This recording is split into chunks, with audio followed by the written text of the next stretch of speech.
can see why one would want to move onto a boat in the Caribbean.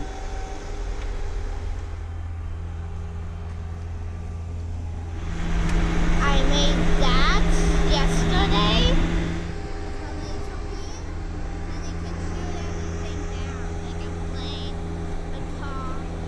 UFOs? Yeah. What about hot dogs? Everything. It's in beta. Beta. Yes, just like our attempt at this live-aboard boat stuff. Now let's see this wrecked interior. Sorry for the delay, but spoiler alert, we've been moving aboard and just finished sailing this beast to Florida. Welcome back to my voiceover. The last video we learned the hard lessons of forgetting your microphone windsock. In this episode, spit out your gum first. The Saba moves the Helio refrigerator from this area down here where I'm opening the cabinet and fills the space with additional storage. I do have to disclose that much of this video is sped up as I was competing with Scorsese's scene from Goodfellas for the longest continuous shot. Over here we have an undercounter garbage can with an additional storage cabinet around the front here with a few shelves. The sink currently has 2 faucets, one for fresh water and one for salt water. But why stop at 2 when you can have 3? So we'll have a third one placed with a freshwater filter, I guess to filter our filtered water. A Samsung 43-inch flat screen TV will be mounted here facing the couch with a Chromecast and AV input for Xbox. Joe Michael says it's for rainy day movies only and definitely not for playing video games. The TV will also have a lip with plexiglass cover to prevent spills onto it and damage from passerby extremities. Here is Santa's, aka Ken Krasko's, punch list containing all the change orders and options. Over top of where the oven will be located is this tiny useless space that we'll use to place frivolous items so we forget about them later. The oven was removed here to adapt for propane and allow for better access to wiring. To the left of the oven will be a 110-volt outlet. Under all the work cover pads is an eggshell gray Corian countertop. Under the sink is a double cabinet with a shelf which will be used to cram in everything you currently have in your kitchen. Wish me luck. I'm personally most excited about the spacious 4 drawers here, which is one reason the dishwasher was not added to the option list, since it would replace at least 2 of them. Now you're probably thinking, what about the margarita blender? Don't worry, everything I've missed will be crammed against these 2 windows on a custom-built shelf, which will sit a few inches off the existing windowsill space from the height of the outlet, running the length of the counter to the first lip. On top will be mounted a Kenmore 0.9 cubic foot 900 watt microwave with plenty of space for knickknacks, china plate displays, and rotting tropical fruits. Here's the 4-burner propane stove. And nothing sexy under these covers, just a lip to prevent spills. This cabinet door will be removed to place a 5-drawer isotherm freezer, which will house hot dogs for the boys and emergency spicy drink stash for me.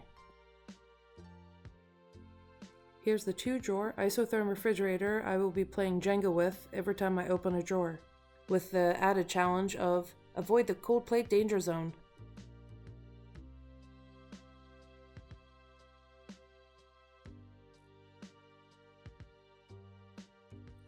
Outside, you'll note John Michael is pretending to be busy on a phone call to avoid being on this video. The Xbox will be mounted here behind the nav station. This touch panel controls ambient underseating, salon lights, stair lights, and overhead lights, which I'm ignorantly trying but failing to demonstrate to you in the bright midday light. This Fusion stereo will be swapped out for a Fusion stereo with DVD and CD player, because why not? There will also be a 110-volt and USB outlet placed. Try to fight those tears as I showcase the winterized tape. This here is the 12-volt electrical panel. We've added Wi-Fi booster, port and starboard hull 4-peak lighting, and mass spreader LED lighting. The Spectra water maker control panel will also be installed here.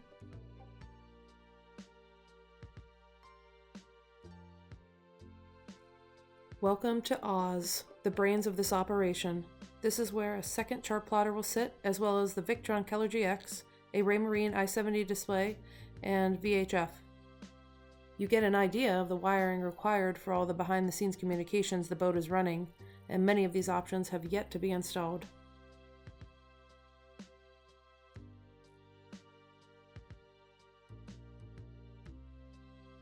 and in this video, you get to see it from all kinds of weird angles. Of note, we opted for the Raymarine ES and GS models since they run Lighthouse too. The newer Axiom software still does not support some key features.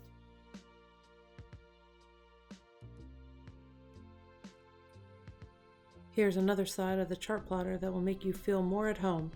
Enjoy it as I fumble one-handed with the magnetic cover. Whoops. Oh. There you go. As I said, if you were still paying attention to this nonsense, this is the future home of the Victron Color GX, another i70 display, and a second VHF. Below the nav desk is a pop-off access panel which leads to more wires and pewter things, as well as the bad boy Wi-Fi amplifier. Note that the new Raymarine Wi-Fi uses the same DHCP addresses as the amplifier, so we contacted Bad Boy and they were already prepared to send instructions on how to change their IP range. The cushions are held on with hook and loop Velcro type patches. This seat is disassembled to wire and prepare for an AC unit installation. Down here, through the salon couch seat, you get a rare look at the fiberglass hull. This second opening leads to the inside of the starboard forward cabin closet where a Spectra Catalina 340Z water maker will be installed. Now we get up in them guts and get a glance at the fiberglass hull innards you may not have seen before.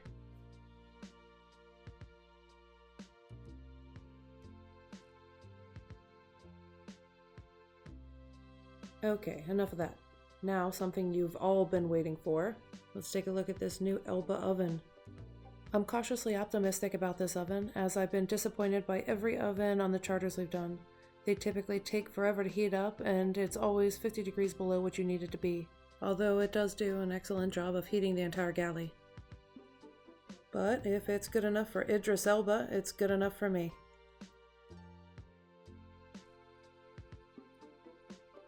This salon table is my archenemy. It takes a jab at my shin at least once a day, so I'm excited to remove it and replace it with a beveled edge pneumatic table with 45-degree corners to reduce blunt trauma. In the lower position, it can be used as a coffee table, and raised, it will unfold to become a work desk or dining table if the weather's too bad to eat in the cockpit. This is important since we'll be full-time liveaboards and our 9-year-old son needs to do schoolwork. I'm also reupholstering 2 stools which will double as storage benches to match our boat colors, and I'm doing this by hand since I haven't met the threshold to buy a sewing machine yet. This is the shelf from the starboard stairs. It's been removed to perform electrical work. You can see where it mounts to the cabinet here and runs across. Here's another view of the fiberglass hull.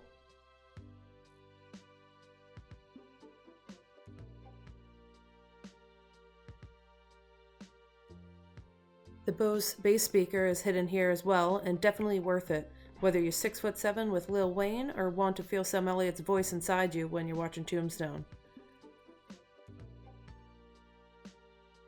This is the Lumar winch electric motor above it. Check out those wires drawing 2400 watts, 200 amps at max load. Now for a cameo appearance by my big kid Velcro shoes.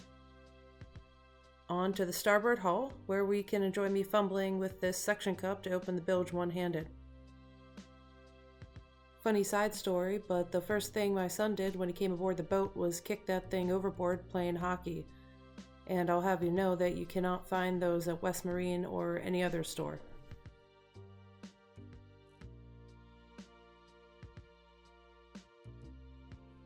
I believe this is the bilge pump from the aft cabin shower. And this French seawater is included in the price of the boat delivery, although the import tax on it almost makes it not worth it. We opted to have the boat sailed across the Atlantic from La Rochelle as a $20,000 sea trial. However, if you're a collector and want to keep the miles low, they'll load it onto a tanker and ship it across dry for $30 grand. This area will be refitted to cram a Splendide 2100XC washer-dryer unit in it with an exhaust vent running out to the cockpit. This draws a max of 1,300 watts, adding 148 pounds, and uses a minimum of 7.5 gallons of fresh water per load. The lower area here will remain for storage. All of the doors have been removed for easier access during commissioning. Here's another touchpad light switch. for room overhead lights, bathroom lights, ambient under counter lights, and stair lights. I'm having slightly more success demonstrating lighting changes here. Since we are traveling from Pittsburgh, Pennsylvania to Annapolis to follow commissioning and plan our move aboard, I have measured almost every square inch of this boat. I'm talking doorways, shelf heights and depths, even floors for fitting rugs. And here's an insider tip: you might want to buy stock in Sterilite white baskets. This access panel leads to the salon couch we saw earlier, and this cabinet will house the life-sustaining Spectra Catalina 340Z water maker, which will produce 14 gallons or 53 liters an hour, using 15 watts per gallon and adding 110 pounds to our displacement. If you opt for the Maestro crew layout, this entire cabinet as well as the washer-dryer cabinet are filled with a bunk. This starboard forward cabin is the second largest cabin in the Maestro layout.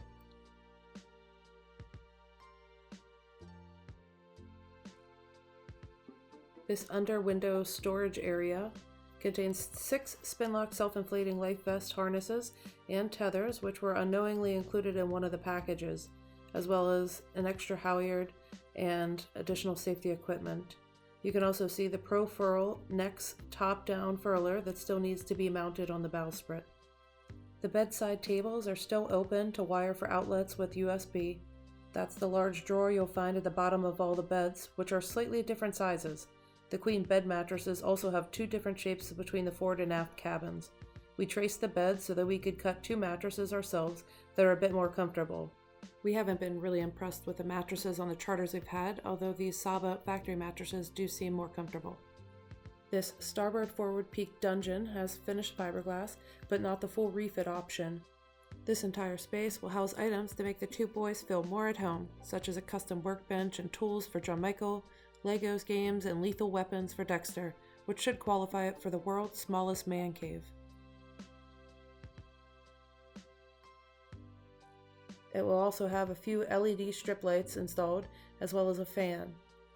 There will be a small mattress cut in case we need an extra berth or a makeshift brig. Right now, this area is housing all the external cushions for the forward deck as well as the cockpit area.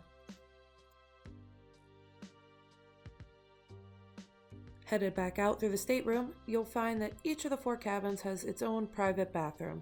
Here's a look. However, there aren't many options other than the additional 110 outlet and electric flush heads. You can see the depressing pink tone of the toilet water indicating winterization. There are a surprising amount of tucked away storage areas on this boat. Here's the electric head switch to add water and flush. The yellow tape indicates an outlet will be placed there. And for anyone unsure how boat toilets work, behind the shower wall is the holding tank. Most boats have a rule: if it does not come out of your body, it should not go into the toilet. This is because every toilet flush is pumped up this white pipe into the green tank, which then either holds the waste until you can pump it out at a waste station, or you can leave the seacock lever open at the bottom that allows the tank to empty into the ocean if you're more than 3 miles out. And if that grosses you out, check out the book Everybody Poops for more technical information. Each cabin has a 12-gallon or 45-liter tank, which is standard measuring unit for a boatload of shit. Here's a waste pipe up to the deck plate for pump out.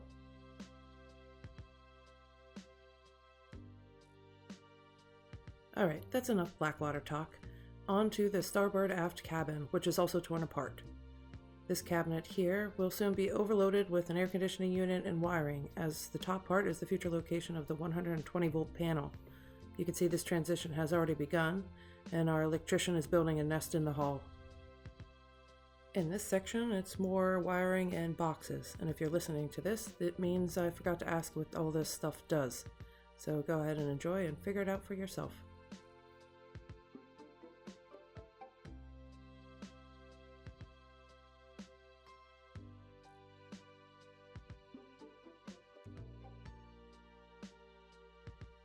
Now just a sad little space heater. Here the bed drawer is in place, and a USB outlet has been installed on the nightstand. One of 6 air conditioning units will be placed under the bed here.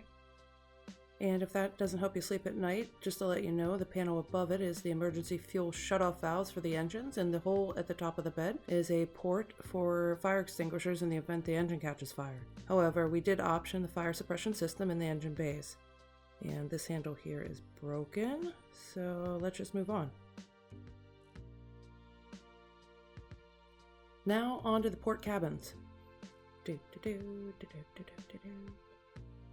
The floor tape here indicates we're going to give the factory carpets a try. I'm not confident they'll feel great on bare feet. I'm imagining they're more in line with a welcome mat at a Sheetz convenience store. Yo, Pittsburgh! There's plenty more closet space in here, which I'm sure we'll be able to fill until we transition away from our landlubber hoarding days. More storage under the window here. An air conditioning unit being installed here. And a 110 USB outlet at the bedside. The porthole at the top of the bed exits to the footwell of the sun pads by the trampoline, and the yellow tape indicates placement for one of the 8 Caframo Sirocco fans. And as requested, here's another example of toggling light switches. The vanity mirror has been removed and sits in the shower while the inner hall is being accessed. This is the port forward holding tank.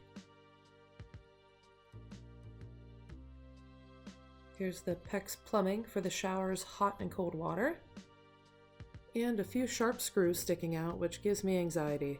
But it's not like I'm about to crawl into this hall or anything, so let's move on to a close-up of the holding tank plumbing here while I crawl into this hall.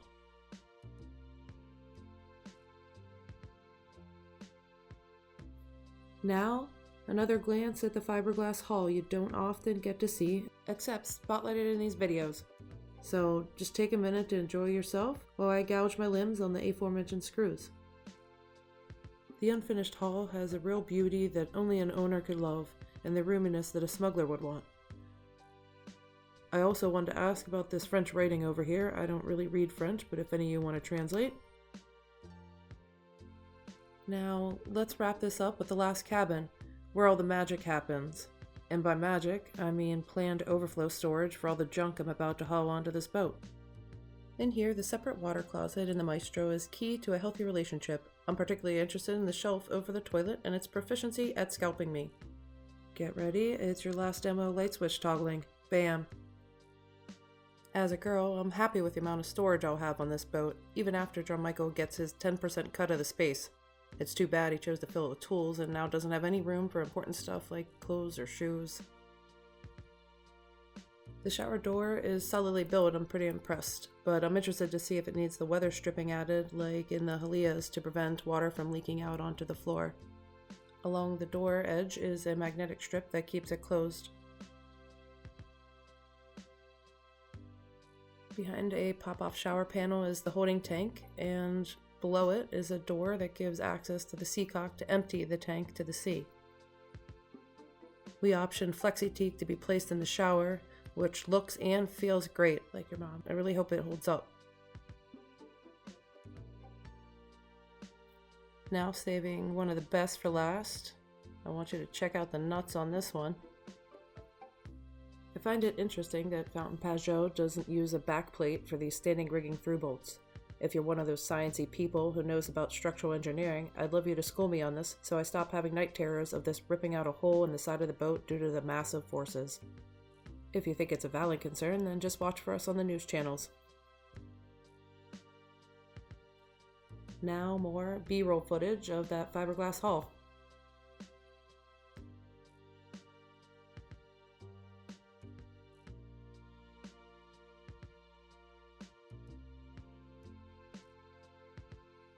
Well, that's a different type of shower scene than you may have watched before. Let's just cool off by talking about cabinet space. This hanging closet here is mine. John Michael does get this shelf here, but the shelf down here is mine. There's a cabinet here with 3 shelves. Mine, mine, mine. And another cabinet over here. Mine too.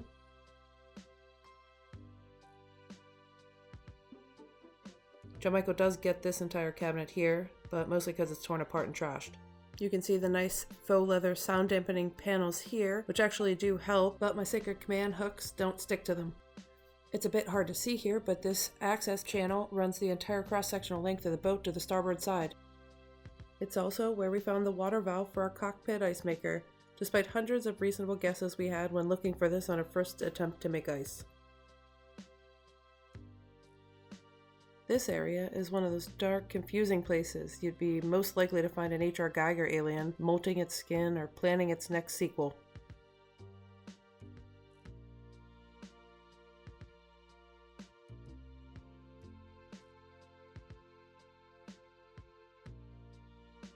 In this workspace, we're having a TV hung on a swing arm attached to the wall over the desk.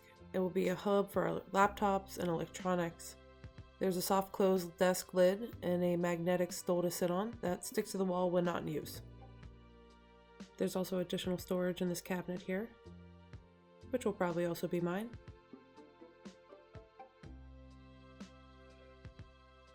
Our 6th AC unit will be installed under this bed, and more USB outlets will be placed on the nightstand. Heads up, you might want to pull into those steps over the bed for your lady.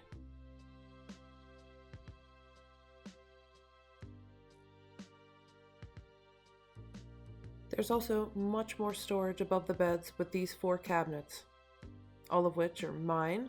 They have a smart design keeping them open until you lift the lid again, like this, and allow it to close. John Michael does get most of the shelf below them though. At the head of the bed, you'll see one of the flexible LED reading lamps. The yellow tape on the right will be a Caframo fan, which is bigger and stronger than the factory installs. And after all that light switch toggling, I forgot to demonstrate that all of the lights dim when you press and hold the buttons.